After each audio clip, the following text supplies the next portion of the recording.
கோவில்களில் மாந்திரீகமா என முன்னாள் முதலமைச்சர் OPS சட்டப்பேரவையில் எழுப்பிய கேள்விக்கு அமைச்சர் சேகர்பாபு அளித்த பதிலால் சிரிப்பலை எழுந்தது.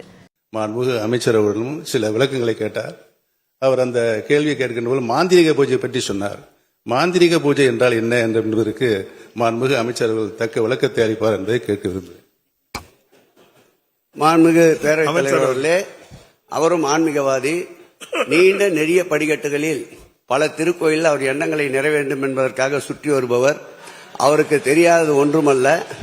மாந்திரிகம் என்ற ஒரு வார்த்தை இந்த ஆட்சியில், திராவிட மாடல் ஆட்சியில் எங்கும் நடைபெறுவதில்லை.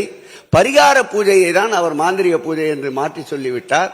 பரிகார பூஜை மண்டபம் தான் கேட்டார். நிச்சயம் அந்த பரிகார பூஜை மண்டபம் ஏற்படுத்தி தரப்படும் என்பதை பேரவைத் தலைவர் வாயிலாக மாண்புமிகு முன்னாள் முதல்வர் சட்டப்பேரவை உறுப்பினர் அருமையன் பன்னீர் அவர்களுக்கும் நம்முடைய ராஜேந்திரன் அவர்களுக்கும் பேரவைத் தலைவர் வாயிலாக தெரிவித்துக் கொள்கிறேன்.